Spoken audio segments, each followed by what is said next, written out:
Bien, bonjour, bonjour à toutes et à tous. Ravi de vous retrouver ce matin pour cette conférence sur, bien entendu, le modèle de la franchise et le fait de pouvoir balayer certaines idées reçues. On va passer 45 minutes ensemble pour parler de ce modèle entrepreneurial. Alors, 45 minutes pour parler de la franchise, pour moi, c'est plus qu'un sprint. Donc, on va essayer de se focuser, bien entendu, sur les fondamentaux du modèle. Je me présente rapidement. Donc, je m'appelle Boris Flech, je travaille pour la Fédération française de la franchise, fédération qui est l'organisateur de ce salon depuis 42 ans maintenant. Alors, pour vous parler un petit peu de la FFF, on ne fait pas que organiser ce salon. Nous sommes une fédération professionnelle avec deux types de membres. Premier type de membres, des réseaux de franchise. Environ 190 réseaux qui sont sélectionnés par la fédération, puisque nous sommes une fédération sélective, tant sur l'adhésion des enseignes que, on va le voir, sur également l'adhésion d'experts qui peuvent vous accompagner tout au long de vos projets. Donc à peu près 190 réseaux de franchise adhérents à la fédération, qui représentent près de 40% du chiffre d'affaires réalisé sur le territoire français. 60 experts, comme je le disais, qui peuvent vous accompagner sur vos projets, notamment de la relecture de contrats ou, s'il y a des futurs franchiseurs dans la salle, vous accompagner également sur la modélisation du concept franchisable.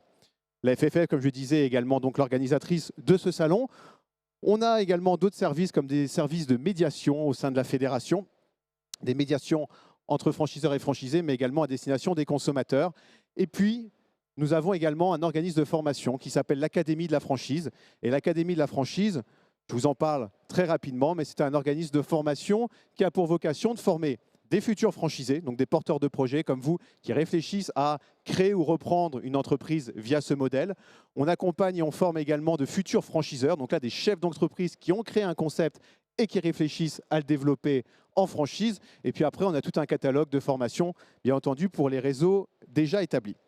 Alors, je vous le disais, 45 minutes pour parler de la franchise, mais peut-être qu'avant de rentrer dans le vif du sujet, il serait intéressant de poser les bases et de connaître un petit peu l'étendue, je dirais, de ce modèle sur le territoire français. Donc je vous mets finalement quelques chiffres à l'écran. Ces chiffres, ils ont été arrêtés au 31 décembre 2023. 2035, c'est le nombre d'enseignes, donc de réseaux, de marques qui se développent en franchise sur le territoire français. Derrière, ces concepts sont exploités par, vous le voyez, plus de 92 000 franchisés. Alors, ça ne veut pas dire forcément 92 000 personnes physiques, puisque la franchise, c'est un modèle entrepreneurial et un modèle qui peut répondre à des objectifs très divers en termes de développement d'entreprise.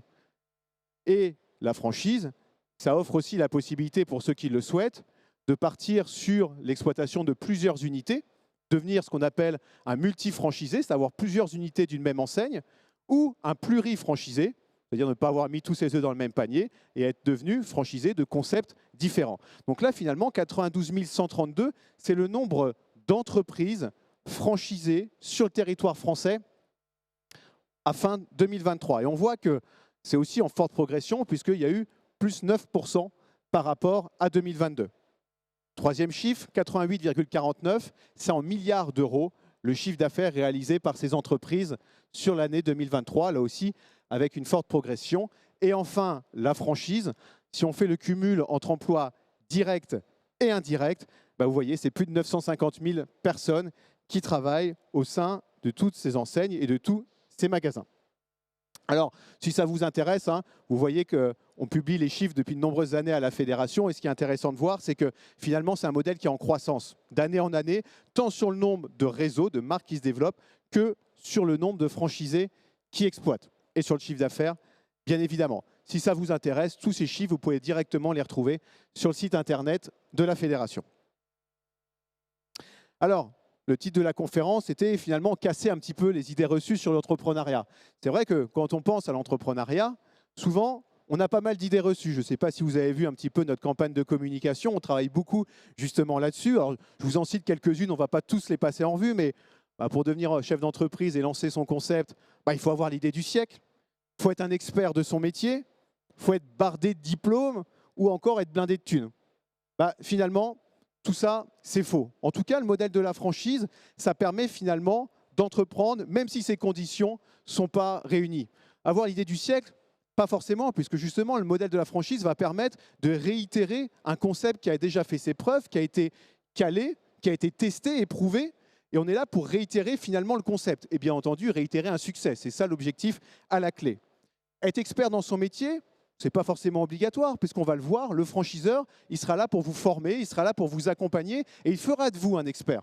Quand on regarde un petit peu les chiffres, il y a des enquêtes qui sont faites chaque année. Il y a notamment une enquête qui est faite par la Banque Populaire, la Fédération française de la franchise, et les nouveaux chiffres sont sortis il y a à peine 15 jours. On voit que finalement, vous avez 48% des franchisés en France qui opèrent une reconversion professionnelle au moment de lancer ou de reprendre aussi une entreprise. En fait, ils changent de secteur d'activité pour ce projet entrepreneurial. Alors là, je m'arrête un instant. On parle beaucoup de franchise comme possibilité pour créer une entreprise. Il y a aussi des vraies possibilités de reprise, puisqu'on va le voir, hein, un franchisé, c'est un chef d'entreprise indépendant, propriétaire de son activité, propriétaire de son fonds de commerce, de son entreprise, et il peut décider à un moment donné de la céder pour plusieurs raisons, pour partir sur d'autres projets entrepreneuriaux, pour changer de région ou pour prendre sa retraite. Être bardé de diplôme, c'est pareil, c'est une idée reçue finalement. Quand on regarde les chiffres, vous avez plus de 40% des franchisés qui ont un niveau en termes d'études avant bac ou bac. Et finalement, il n'y a que 19% des franchisés qui ont un bac plus 4 ou plus. Donc, c'est pas, l'activité ne dépend pas de diplôme ou d'expérience précédente. Et enfin, être blindé de thunes, c'est pareil. Hein. Il y a des concepts, si vous faites le tour du salon, vous verrez qu'il y a des concepts avec des investissements tout à fait variables et donc des parts d'apport personnel à injecter dans le projet qui sont également variables. Vous avez des projets qui peuvent démarrer avec un apport personnel aux alentours de 10 000 €. Après, c'est sûr que vous avez également des concepts qui demandent des très gros investissements et là, l'apport personnel est bien plus conséquent. Bon, on pourrait tous les passer en revue, mais je vais utiliser le temps complet des 45 minutes si on s'amusait à le faire. Mais on va reparler un petit peu justement de tous ces aspects dans le reste de la présentation. Alors, maintenant qu'on a vu les chiffres, c'est quand même important de définir finalement ce qu'est la franchise. On l'a dit, c'est un moyen de créer, de développer son entreprise. Le créateur, c'est le franchisé. Hein, c'est vraiment un statut de chef d'entreprise indépendant qui va justement s'appuyer sur un concept déjà existant, développé par le franchiseur, pour reproduire le succès. Ce qui est important de noter, c'est que ces deux entreprises, elles sont totalement, juridiquement et financièrement bien distinctes et indépendantes. Dans une relation de franchise, le franchiseur et le franchisé n'ont aucun lien juridique ou capitalistique financier. C'est deux partenaires finalement qui décident de collaborer entre eux et les règles de collaboration sont établies dans un contrat. Et on va en reparler. Quand on parle de franchise, c'est défini juridiquement. Et pour qu'on puisse réellement parler de franchise, il faut que le franchiseur mette à disposition 3 éléments clés. Une marque, forcément un concept qui est associé à cette marque, un savoir-faire, on va en reparler, c'est-à-dire une expertise du métier, et un accompagnement technique et commercial. Il faut que l'on puisse retrouver ces 3 éléments pour qu'on parle forcément de franchise. Alors, quand vous allez vous promener aujourd'hui sur le salon, vous allez voir que toutes les enseignes qui sont là ne proposent pas forcément un pur contrat de franchise. Donc, je vais me permettre par la suite de faire un petit focus sur les autres modes de développement d'enseigne. Là, ce que vous avez à l'écran, ce sont des exemples de réseaux adhérents de la fédération, comme je vous l'ai dit, sélectionnés par la fédération. Tous les réseaux qui sont ici ne sont pas adhérents de la FFF, ce qui n'en fait pas des mauvais réseaux, loin de là, hein, soyons très clairs. Je suis également responsable développement de la FFF. Si tous les meilleurs étaient déjà à la fédération, j'arrêterais cette activité-là. Ce sont des réseaux qui ont voulu s'engager avec nous, qui sont dans une démarche effectivement de promotion, d'échange entre enseignes au quotidien. Mais surtout ces réseaux-là, effectivement, ils sont passés entre les mains de la fédération via un processus de sélection qui nous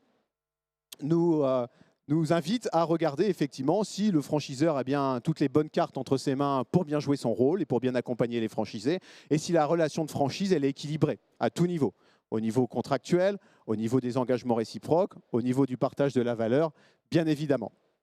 Et ce sont des réseaux qui s'engagent également à respecter la déontologie.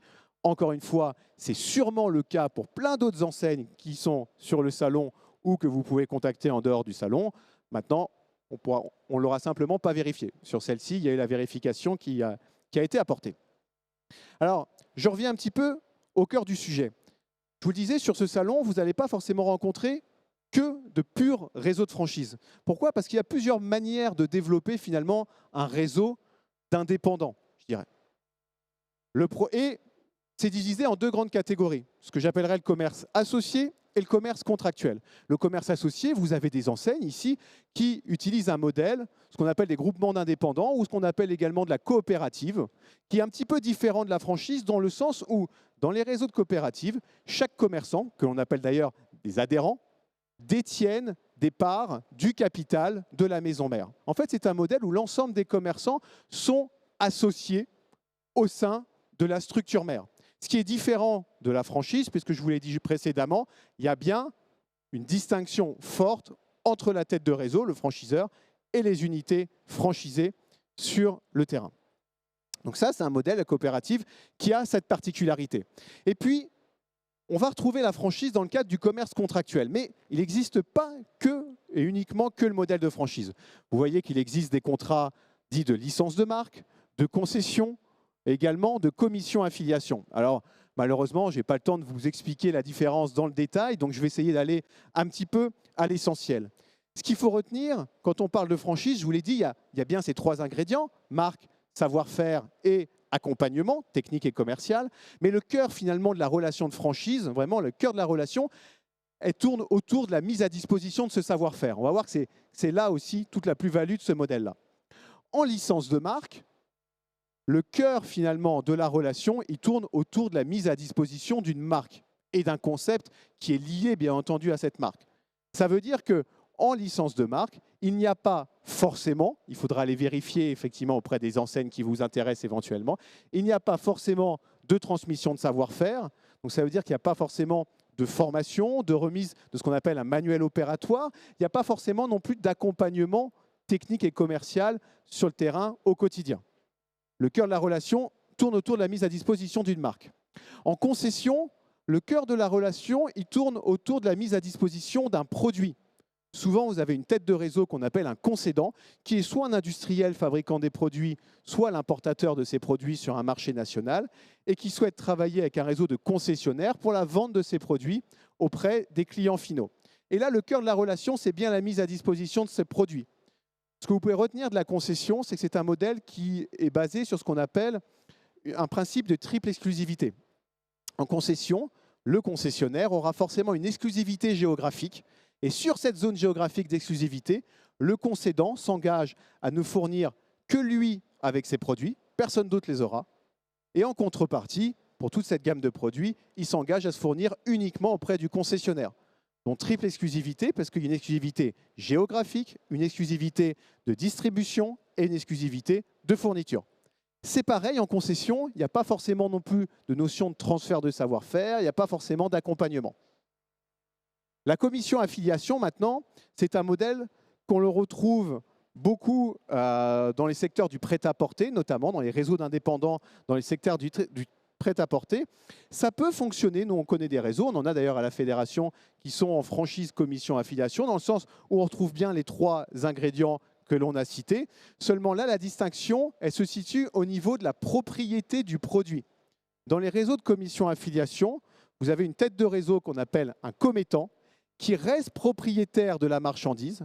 Cette marchandise est mise finalement en dépôt dans les magasins des affiliés, des commissionnaires affiliés, qui sont indépendants. Ils ont la structure juridique, leurs équipes, voilà, ils sont totalement indépendants.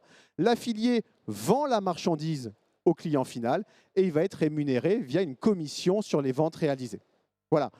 En quelques minutes, l'idée, c'était quand même que vous puissiez avoir conscience qu'il existe plusieurs modèles et si vous allez rencontrer des enseignes qui ne sont pas forcément, qui vous proposent pas forcément un contrat de franchise, mais un contrat de licence ou de concession ou autre, que vous puissiez avoir ça à l'oreille, je dirais, et bien entendu, poser les questions. Ce qui est important, finalement, c'est de comprendre réellement les engagements de l'enseigne et sur quels aspects ils vont vous accompagner au quotidien.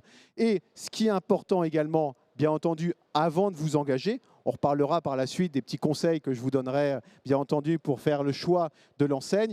Mais un des éléments importants, un des premiers conseils que je peux vous donner, c'est qu'avant de vous engager avec une enseigne, quelle qu'elle soit et quel que soit le modèle de développement qu'elle utilise, si vous n'êtes pas issu d'une formation juridique, ce qui souvent est le cas, je ne peux que vous conseiller de remettre le contrat de franchise et il y aura un autre document dont je vous parlerai qui interviendra en amont, c'est le DIP, le document d'information précontractuelle. Quand vous aurez accès à ces documents, c'est de les mettre entre les mains d'un avocat spécialisé pour un travail de relecture et lui dire « Bon, allez, on se revoit dans une semaine, dans 15 jours et tu m'expliques sans jargon juridique quelles sont les règles du jeu. » En clair, vous vous engagez en toute connaissance de cause. Alors, je vais revenir un petit peu sur le modèle de la franchise parce que c'est quand même ce qui nous rassemble pour cette conférence ce matin. On l'a dit, 3 piliers principaux. Le premier, je vous ai cité la marque. En réalité, ça va un petit peu au-delà de la marque. C'est tous les signes de ralliement de la clientèle. Donc, c'est la marque, c'est le logo, c'est le code couleur, c'est toute la typo. Et c'est aussi, bien entendu, quand il y a un concept magasin, toute la charte architecturale de l'enseigne qui a été définie et sur laquelle on va demander aux franchisés de respecter cette charte architecturale dans leur unité. Deuxièmement, c'est le savoir-faire. On va en reparler. Et, je vous l'ai dit, l'accompagnement technique et commercial. Alors, les signes de ralliement de la clientèle, je viens de les citer, donc je ne vais pas revenir dessus.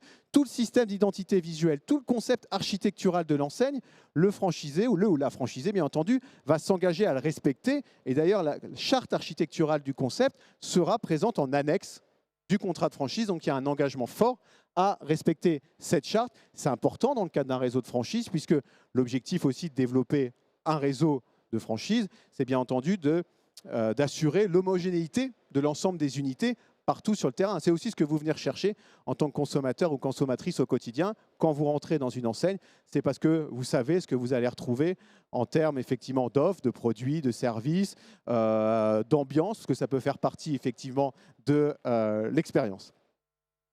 Et de qualité de conseil, bien entendu. Le deuxième pilier, c'est le savoir-faire.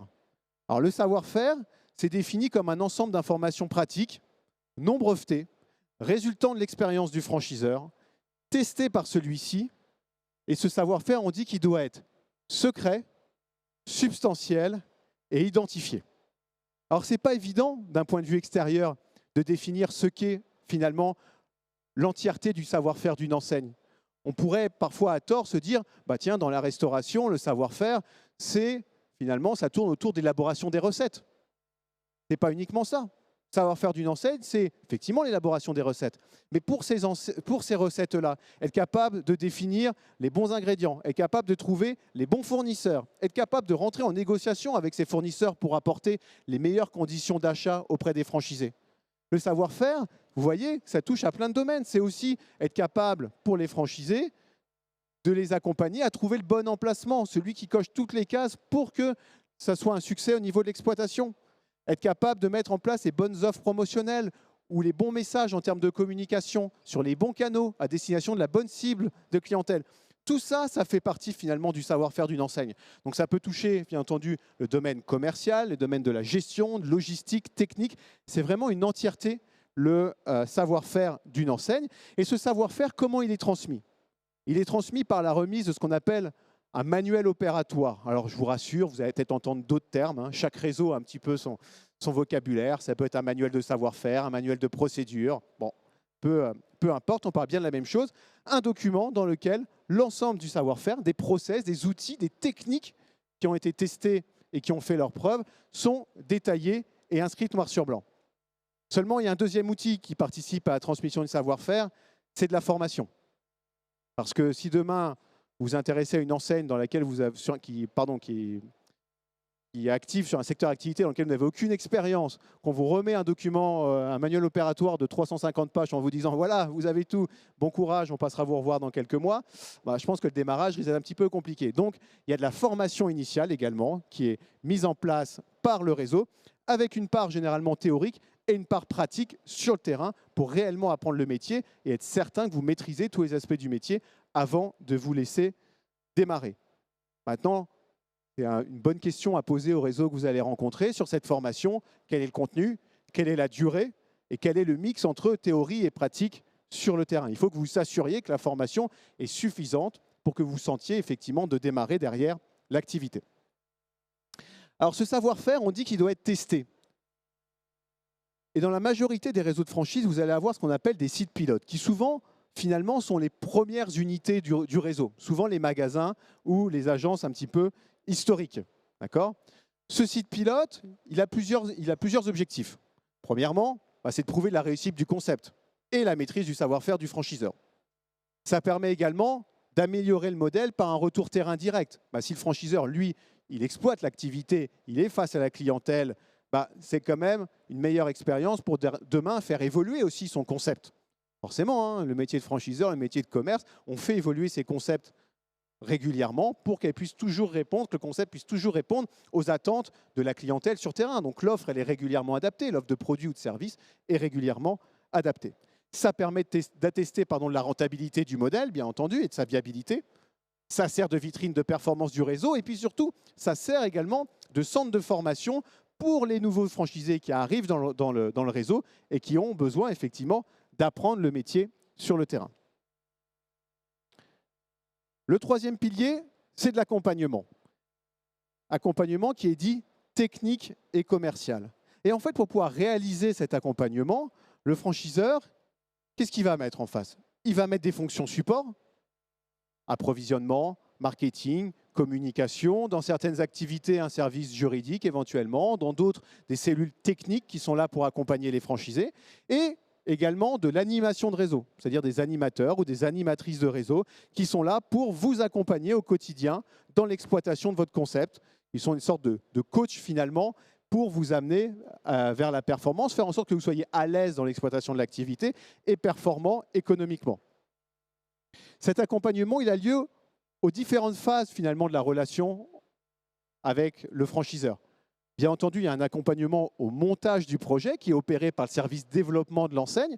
Ils vont vous aider, par exemple, à rechercher et à trouver le local qui correspond réellement à l'activité, si le concept nécessite un concept magasin, bien entendu. Une fois que le local est trouvé, ils vont vous accompagner sur toute la partie gestion des travaux, aménagement du local.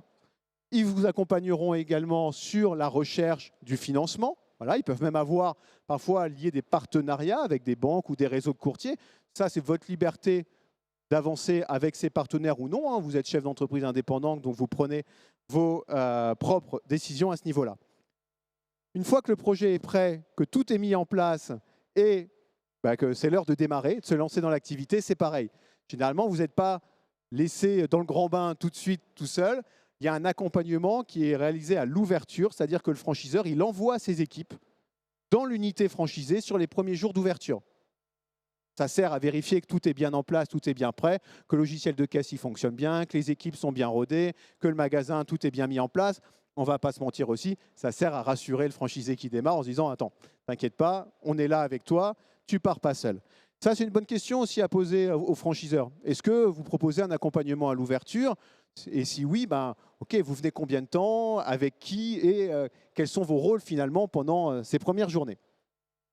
Et tout au long de la vie du contrat, le franchiseur, il est là au quotidien pour accompagner les franchisés, comme je le disais, via toutes les fonctions support et via l'animation de réseau. Ça veut dire qu'une fois que vous êtes en activité, à partir du moment où vous avez une question qui touche bien effectivement à l'activité ou au concept, vous pouvez appeler votre franchiseur. Il y a quelqu'un au bout de la ligne et ils sont là pour vous accompagner effectivement sur les sujets qui vous animent. Voilà les trois piliers de ce modèle. Alors si j'essaye de résumer, on a essayé de vous dresser un petit peu, je dirais, la carte d'identité d'un franchiseur et on verra après celle d'un ou d'une franchisée. Le franchiseur, tout d'abord, on l'a dit, il est propriétaire de la marque. Attention, dans certains cas, il n'est pas forcément propriétaire, mais il peut être simplement titulaire d'une licence de marque. Ça peut être le cas notamment dans le cas d'une enseigne d'origine étrangère qui vient s'implanter sur le territoire français et pour laquelle le franchiseur n'a pas forcément créé une structure en France pour développer le concept, mais a pu s'appuyer sur un acteur local, ce qu'on appelle un master franchisé. Quelqu'un finalement qui endosse le rôle de franchiseur sur le territoire national pour développer le concept. Dans ces cas-là, il n'est pas propriétaire de la marque, la propriété reste au niveau de la structure mère, mais il est titulaire d'une licence de marque via un contrat de master franchise qui lui permet de réaliser le développement sur le territoire donné et de jouer l'entièreté des rôles du franchiseur. On l'a dit, le franchiseur, il possède un savoir-faire expérimenté, c'est le cœur, encore une fois, de la relation de franchise, Et c'est effectivement ce qui permet aussi des projets de reconversion plus faciles parce qu'il y a cette transmission de savoir-faire. Ce savoir-faire, on l'a vu également, il est transmis via une formation. Alors une formation initiale entre le moment où vous avez signé le contrat et le moment où vous démarrez l'activité, mais on va voir qu'il va y avoir également de la formation continue dans les réseaux. Une assistance continue via les fonctions support et l'animation. Il est là également pour contrôler quand même, il y a un peu une casquette parfois de gendarme, mais il doit s'assurer effectivement que le concept est bien respecté, que ce savoir-faire il est bien respecté, pour pas que certains franchisés sortent du concept, sortent des lignes et mettent en place des pratiques qui pourraient nuire à l'image de marque. C'est le rôle du franchiseur de s'assurer de ça, parce que l'ensemble du réseau travaille avec cette marque finalement au quotidien, donc il faut la protéger, cette marque. Et enfin, il est responsable de la stratégie du réseau et de sa pérennité. Ce que je veux dire par là, c'est que c'est son rôle en tant que franchiseur justement, de se poser les bonnes questions et de faire évoluer son concept, notamment de faire évoluer son offre de produits ou de services pour être certain que ça réponde en permanence aux attentes de la clientèle. Et forcément, si l'offre, si le concept évolue, le savoir-faire qui est associé évolue également. C'est pour ça que dans les réseaux de franchise, vous avez de la formation continue, pour s'assurer effectivement que les franchisés maîtrisent en permanence l'entièreté du savoir-faire. Alors ça, c'était côté franchiseur. Concernant le ou la franchisé, bien évidemment, c'est un entrepreneur indépendant. Ce qui signifie que tout ce qui touchera à la gestion de votre entreprise, la gestion financière, la politique salariale que vous allez mettre en place, ce sera votre responsabilité et uniquement votre responsabilité. Le franchiseur ne peut pas s'immiscer dans la gestion d'une entreprise franchisée, l'entreprise ne lui appartenant pas. Il sera là pour vous apporter des conseils, parce que lui, il a créé l'activité, il a ouvert les premières unités. Comme tout chef d'entreprise, à des moments, il a sûrement fait des erreurs. Donc, il vous partagera son expérience pour ne pas reproduire les mêmes. Voilà, on dit que le franchiseur, il est là aussi pour essuyer les plâtres pour le compte des franchisés. Donc, je ne peux que vous conseiller d'écouter attentivement ses retours. Maintenant, il ne pourra pas vous contraindre en quoi que ce soit en ce qui concerne la gestion de l'exploitation et de votre activité. Tous les investissements liés à la création ou à la reprise de l'unité sont portés par les franchisés. Comme chef d'entreprise indépendant, il investit pour la création de son business. Ça en devient l'ambassadeur de l'enseigne. Ça coule un petit peu de source, mais quand on rejoint une enseigne, bien entendu, c'est pour véhiculer les valeurs qui sont portées par cette marque. On l'a dit, il doit respecter le concept. Et il faut également adhérer à l'esprit franchise. C'est un cadre un peu particulier, la franchise. Vous devenez indépendant, mais au sein d'un réseau. Et avec tous les avantages que ça a, notamment de pouvoir échanger, certes au quotidien avec le franchiseur, mais aussi avec l'ensemble des franchisés qui sont d'autres chefs d'entreprise indépendants, qui opèrent la même activité que vous et qui ont des retours d'expérience qui peuvent être très enrichissantes. Mais ça veut dire aussi en face qu'il faut accepter de temps en temps de consacrer un petit peu de temps pour aussi, une fois qu'on est bien installé, bien en place, pour donner aussi son expérience face aux nouveaux franchisés qui arrivent. Et enfin, ça je sais que c'est un point qui vous intéresse particulièrement, en face de tout l'accompagnement qui est fourni par le franchiseur, il y a une rétribution. Alors on va voir ensemble comment fonctionne finalement la relation de franchise en termes d'aspect financier. Il y a en réalité 3 grands coûts spécifiques à la relation de franchise. Alors ce que je vous montre là, c'est ce qu'on retrouve généralement. Maintenant, on l'a vu, il y a plus de 2000 réseaux de franchise en France. Chaque franchiseur a un modèle économique qui lui est propre, donc il peut y avoir certaines distinctions au sein des réseaux. Mais de manière classique, quand vous rentrez dans un réseau, vous allez payer un droit d'entrée. Un droit d'entrée, c'est un montant forfaitaire. Tous les franchisés payent le même droit d'entrée à l'accession au réseau. Ne me demandez pas un montant de droit d'entrée moyen par secteur d'activité, ça n'existe pas. Encore une fois, chaque franchiseur a son modèle économique. Ce qu'on vous a mis à l'écran, c'est une moyenne de ce qu'on observe. Ça peut aller de 0, puisqu'il y a des réseaux qui n'en demandent pas. Ça peut aller jusqu'à 45 000 €. Finalement, ce droit d'entrée, ce qu'il faut bien comprendre, c'est que pour moi, le franchiseur, il ne vit pas avec le droit d'entrée. Ça va rembourser tout l'investissement et tout l'accompagnement qu'il a mis sur vous, du jour de la rencontre jusqu'au jour où vous avez démarré l'activité. On l'a vu, vous allez être accompagné par les équipes du service développement, il y a la formation initiale, il y a l'aide à la recherche effectivement de l'emplacement, au suivi des travaux, d'agencement, il y a la présence des équipes au moment de l'ouverture.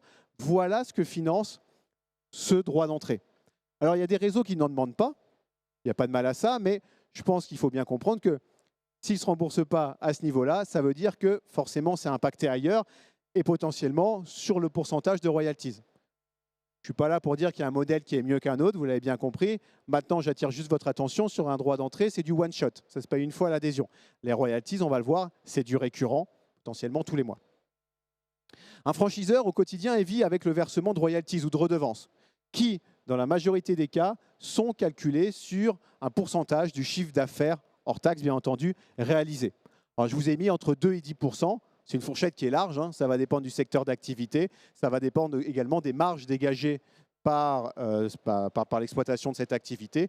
Et il faut mettre ça aussi au regard de la qualité de l'accompagnement que vous allez avoir en face. Alors très généralement, c'est un pourcentage du chiffre d'affaires hors taxe. Maintenant, il y a plein de modèles qui existent.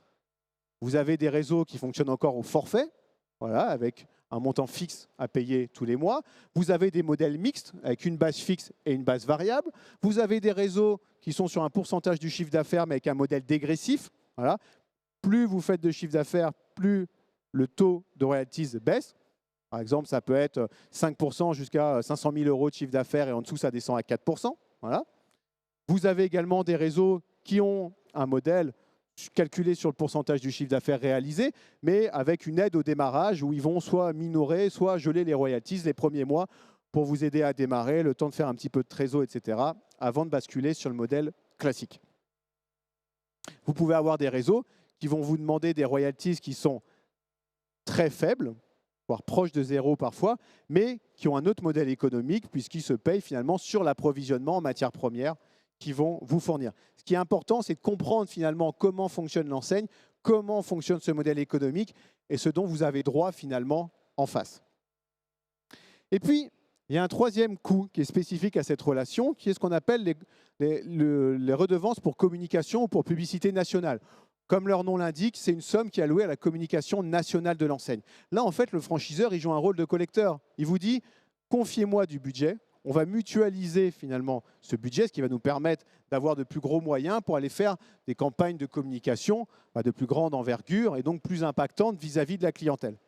Vous avez des réseaux qui regroupent encore ces deux royalties, royalties finalement de fonctionnement et royalties de communication. Dans la plupart du temps, on le scinde bien maintenant pour une question de transparence, pour pouvoir prouver aussi que le budget qui a été alloué à la communication a bien été utilisé pour. Voilà. Dans tous les cas, il faut interroger un petit peu le franchiseur sur son modèle économique. Alors, maintenant qu'on a vu les coûts spécifiques à cette relation de franchise, je voulais quand même attirer votre attention sur deux aspects dont vous allez beaucoup entendre parler quand vous allez échanger avec les réseaux sur ce salon. Deux termes qui vont fréquemment revenir. Le premier, c'est l'investissement total. Et le deuxième, c'est l'apport personnel. Je préfère qu'on en reparle pour que ça soit clair pour tout le monde. L'investissement total, finalement, c'est le budget global que vous allez devoir investir pour que demain, le projet puisse se lancer. Alors, à titre d'exemple, un exemple tout à fait fictif, mais qu'est-ce qui va venir composer finalement cet investissement total ? Premièrement, le droit d'entrée, on vient de le dire, ce montant d'accession au réseau est l'une des composantes de l'investissement total. Tous les frais d'aménagement du point de vente, les travaux, le mobilier, toute l'informatique, matériel, logiciel, le stock initial de produits ou de matières premières nécessaires pour démarrer l'activité, tous les frais liés à la création d'entreprise et également très important, le BFR, le besoin en fonds de roulement, la trésorerie nécessaire pour opérer l'activité. Voilà ce qui compose finalement ce qu'on appelle l'investissement total. J'attire votre attention sur le fait que si vous prenez les plaquettes des franchiseurs, vous allez toujours avoir une petite astérisque qui vous dit quelque part hors achat ou location des murs, hors immobilier. Tout simplement parce que sur une plaquette commerciale, faire une moyenne concernant les frais d'accession à un local, ça n'aurait pas de sens. En fonction du lieu d'implantation du projet et même sur une même ville de la zone d'implantation, bien entendu, il y a des différences telles que faire une moyenne n'aurait aucun sens. Mais c'est un élément qu'il va falloir prendre en compte à partir du moment où vous êtes dans un concept qui nécessite, bien entendu, un local commercial. Alors, dans mon exemple, il y a un investissement total moyen hors immobilier à 200 000 €. Il y a des frais d'accession au local, type pas de porte ou droit au bail, de 50 000 €, ce qui fait finalement un investissement global complet à 250 000 €. OK ? Et là-dedans, il faut bien faire la distinction avec ce qu'on appelle l'apport personnel. L'apport personnel, c'est tout simplement vos disponibilités financières. Pour le dire très simple, ce que vous avez sur vos comptes épargne que vous allez pouvoir injecter dans le projet. En moyenne, en franchise, l'apport personnel se situe aux alentours des 30% de l'investissement total. En clair, le candidat ou la candidate à la franchise apporte 30% de l'investissement total et va essayer d'aller chercher les 70% restants via du financement bancaire sur la création d'entreprise. D'accord ? Alors, cette notion de 30%, encore une fois, c'est une moyenne. Hein. Chaque projet est différent. Et en fonction du secteur d'activité dans lequel vous êtes, il peut y avoir certaines variations. Forcément, si vous investissez dans une activité où vous avez acheté beaucoup de matériel, du matériel professionnel onéreux, on va rester généralement aux alentours des 30%. Parce que c'est du matériel qui garde une valeur. Donc c'est une sécurité finalement pour la banque. Hein. Si vous vous lancez dans du service pur, où vous investissez essentiellement dans de l'immatériel, dans du droit d'entrée, dans de la formation, dans de la mise à disposition de logiciels, etc. Là, généralement, le montant global d'investissement est plus faible, mais la part d'apport personnel peut être plus élevée, effectivement, puisque la banque prenant un plus gros risque, étant donné qu'il n'y a pas de valorisation derrière, elle demande également aux porteurs de projets de suivre sur ce risque en augmentant sa part d'apport personnel. Mais en moyenne, et vous verrez que ça va se concrétiser quand vous allez voir les réseaux, on reste généralement aux alentours des 30%. Une fois qu'on a vu un petit peu cette relation financière entre le franchiseur et le franchisé, il reste un dernier sujet dont je voulais vous parler dans le temps qui m'est imparti, c'est le cadre juridique. Comment ça fonctionne finalement, cette relation de franchise? Alors, je démarrais en étant assez simple. En France, il n'y a pas de loi spécifique à la relation de franchise. Ça ne veut pas dire qu'on fait ce qu'on veut. Hein. Ça veut dire que cette relation, elle est soumise à l'ensemble des droits communs. Par contre, il existe un code de déontologie européen, un code de bonne pratique. C'est un cadre non législatif qui a été pris à l'initiative des professionnels. Ce code de déontologie, je peux que vous inviter à le lire, c'est 5 pages. Hein. C'est vrai que c'est écrit un peu petit, mais ça reste 5 pages. Donc, vous n'allez pas y passer vos soirées. Vous pouvez en récupérer directement sur le stand de la fédération. Il est bien sûr disponible sur le site internet. C'est un code qui prône l'équilibre dans la relation, l'équilibre entre le franchiseur et le franchisé. Voilà. Je rappelle que côté FFF, pour toute enseigne qui adhère à la fédération, elle s'engage à respecter cette déontologie et nous, on leur demande de l'annexer au contrat de franchise. Donc, c'est un vrai engagement pour le franchiseur comme pour le franchisé. Maintenant, comme je vous disais, hein, il y a sûrement de très bons réseaux qui ne sont pas aujourd'hui, pas encore adhérents à la FFF et qui respectent cette déontologie à la lettre. Simplement, on ne l'aura pas vérifié. Alors, je viens de vous dire qu'il n'y avait pas de loi spécifique à la franchise. Par contre, il y a une loi qui s'applique finalement à cette relation-là, qui est ce qu'on appelle communément la loi Doubin. Si je voulais rentrer un petit peu plus dans la technique, c'est l'article L330-3 du Code de commerce. Et finalement, cette loi a une incidence sur la relation de franchise. Elle n'est pas spécifique à la franchise, mais elle est spécifique pour tout réseau qui va mettre à disposition d'un candidat la possibilité d'exploiter une marque, une enseigne ou un nom commercial en contrepartie d'un engagement d'exclusivité ou de quasi-exclusivité pour l'exercice de cette activité. Et la franchise est sous le coup de cette loi, comme d'autres modèles que sont la concession, la commission affiliation ou autres.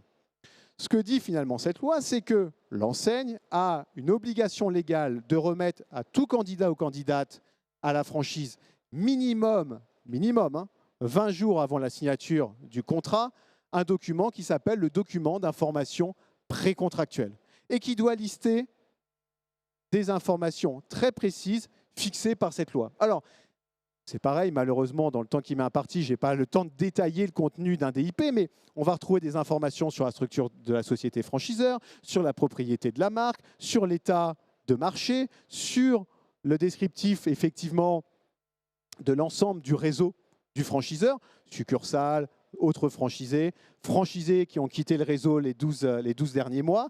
Il va y avoir les principales clauses du contrat qui vont également être précisées. Et de toute façon, sera annexé à ce DIP le contrat de franchise type qui va vous être proposé.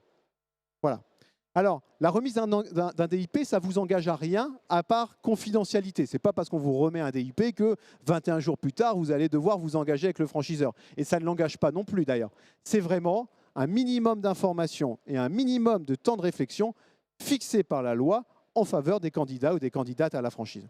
Si vous voulez savoir dans le détail ce qu'on retrouve dans un DIP, vous tapez tout simplement loi Doubin dans Google, vous allez assez vite trouver les informations sur Légifrance ou autre, ou vous allez sur le site internet de la Fédération française de la franchise. Dans la base documentaire, on a un modèle de DIP vierge qui va lister effectivement toutes les informations que le franchiseur doit vous remettre. Pendant ces 20 jours de réflexion, aucun engagement ne peut être pris. C'est-à-dire que le franchiseur ne peut pas vous demander de signer un contrat vous engageant, ne peut pas non plus vous demander de lui verser une quelconque somme d'argent. C'est vraiment une protection. Ce qui va engager les parties, c'est la signature du contrat de franchise. Alors là, c'est les règles du jeu. Tout va être détaillé. Toutes les obligations et les engagements d'un franchiseur, tous les engagements et les obligations des franchisés, la relation financière, des conditions d'exploitation du concept et de la relation de franchise, que peuvent être des exclusivités géographiques, des exclusivités d'activité, d'approvisionnement. Toutes les conditions, effectivement, pour renouveler ou pour sortir du contrat seront détaillées dans ce document. Donc, encore une fois, j'en ai parlé finalement au démarrage de cette conférence. Ce qui est important quand vous n'êtes pas issu d'une formation juridique à l'origine, c'est ce contrat. Si vous sentez que vous ne le maîtrisez pas à 100%, ce qui est logique, hein, on parle quand même de documents juridiques, vous le remettez entre les mains d'un avocat spécialisé. Nous, à la Fédération, on peut vous conseiller pour effectivement effectuer ce travail de relecture et que cet avocat puisse vous expliquer, sans jargon juridique, quels sont vos engagements. Après, vous prenez la décision de signer ou pas, mais si vous signez en totale bien connaissance de cause. Le contrat de franchise, c'est un engagement sur la durée. Hein. La plupart des contrats de franchise sont des contrats à durée déterminée et les durées se situent en moyenne entre 5 et 10 ans. Donc c'est quand même des engagements qui sont importants, d'où la nécessité de bien préparer tout ça avant de s'engager. Enfin, quelques mots sur les 2 minutes qui me restent, quelques conseils finalement pour préparer au mieux vos projets. Premièrement, c'est quand même un élément important, c'est de pouvoir mesurer les conséquences personnelles et financières de votre projet. Quel impact ça peut avoir effectivement sur l'environnement familial, hein, c'est un élément dont à mon sens, on ne parle pas forcément assez dans l'entrepreneuriat, toutes formes confondues. Quel impact va avoir ce nouveau projet entrepreneurial et ce nouveau statut de chef d'entreprise? Il faut également évoquer de la mobilité géographique. Est-ce que vous souhaitez faire le projet sur votre ville, sur votre zone, ou est-ce que ça peut être effectivement l'occasion parfois de retourner dans une région d'origine et de faire le projet là-bas? Il faut aussi mesurer les conséquences que peuvent avoir le fait de bien maîtriser un réseau en local pour le bon démarrage de l'activité. Les chiffres le montrent, hein, vous avez 7 franchisés sur 10 qui réalisent leur projet dans leur région d'origine. Voilà. Et quel est votre rapport personnel, vos capacités financières à pouvoir effectivement injecter dans le projet? Les autres conseils, il faut aller rencontrer des franchisés. Avant ça, il faut aller rencontrer des franchiseurs. Et moi, je ne peux que vous conseiller dans un même secteur d'activité d'aller comparer un petit peu les réseaux. Même si vous avez le coup de cœur pour une enseigne, c'est vraiment avec celle-ci que vous avez envie d'avancer, ça ne coûte rien d'aller voir un petit peu la concurrence et de comparer l'accompagnement, les conditions financières qui vous sont proposées, la structuration de la tête de réseau franchiseur pour s'assurer que celle qui vous intéresse le plus est vraiment bien capée pour. Et puis une fois que vous avancez avec le franchiseur, il y a une étape où il va falloir échanger également avec les autres franchisés. C'est les meilleurs retours c'est les meilleures informations, hein, c'est les meilleurs retours d'expérience. À un moment donné, dans la relation, vous allez avoir dans le DIP la liste complète des franchisés. Donc vous pourrez aller faire votre choix et contacter ces franchisés-là pour aller les rencontrer, fixer des rendez-vous, aller les rencontrer et leur poser toutes les questions que vous avez envie de poser. Moi, le conseil que je peux vous donner à ce niveau-là, allez en rencontrer plusieurs, mixer également les profils en termes d'ancienneté. Un franchisé qui est peut-être rentré il y a 10 ans dans le réseau et un franchisé qui est rentré l'année dernière. Hein. Ils n'ont pas connu forcément, ils n'ont pas le même parcours au sein du réseau, ils n'ont peut-être pas eu la même formation initiale parce qu'entre-temps, elle a évolué, elle s'est encore étoffée. Allez rencontrer également, si c'est un projet qui peut vous animer, des personnes qui sont multi-franchisées de l'enseigne pour voir aussi, à partir du moment où ils sont passés sur un 2e ou un 3e établissement, comment l'enseigne les a accompagnés sur ces volets-là. Faites-vous accompagner dans le montage du projet, c'est très important. On le dit assez régulièrement. Vous avez 75% des franchisés en France qui sortent du salariat, qui sont des primo-entrepreneurs pour qui c'est une première création, reprise d'entreprise. C'est normal de ne pas maîtriser tous les aspects soi-même, c'est logique. Faites-vous accompagner, faites-vous accompagner. L'important, c'est de bien refaire une étude de marché, refaire ses prévisionnels avec l'assistance, bien entendu, d'un expert comptable. L'avocat, on en a parlé, c'est un conseil très important sur ce type de projet. Vous avez également des assurances, les assureurs qu'il faut aller voir également parce que ça peut avoir un impact important sur l'activité au quotidien. Il faut pouvoir intégrer ça dans les prévisionnels, s'il faut souscrire à certaines polices d'assurance. Bien entendu, nous, la FFF, on est là au quotidien pour vous conseiller et vous orienter. Sur le salon, comme après le salon, vous allez vite voir sur notre site internet nos mails, nos numéros de téléphone, donc il ne faut pas hésiter à nous contacter. Ne pas se précipiter et trouver le projet qui vous correspond. Personnellement, ce que je conseille beaucoup à des porteurs de projets, avant de s'engager avec le réseau, surtout si c'est une nouvelle activité professionnelle dans laquelle on n'a pas forcément d'expérience, demandez aux franchiseurs de pouvoir faire une journée ou deux d'immersion, que j'appelle moi un vie ma vie de franchisé. En clair, on y va. Et comme ça, je pouvais vraiment me rendre compte de ce que sera mon quotidien si demain, je me lance dans l'activité. On a tous une idée d'une activité professionnelle sans savoir réellement quelles sont les tâches au quotidien qui doivent être réalisées par le chef d'entreprise. Donc, allez demander effectivement à faire de l'immersion au sein de l'enseigne avant, bien entendu, de vous engager avec elle. Voilà, je vous remercie pour votre attention. Je m'arrête là, j'ai dépassé déjà de 2 minutes, donc je m'arrête là. Et bien entendu, pour toute question, toute l'équipe de la fédération est disponible sur le stand N100, P101. Ce n'est pas compliqué, c'est à la jonction des deux allées principales. Bon, et pour les plus gourmands, on est entre Jeff de Bruges et Léonidas. Voilà, donc vous nous trouverez facilement. Merci, je vous souhaite une très bonne journée et un très bon salon.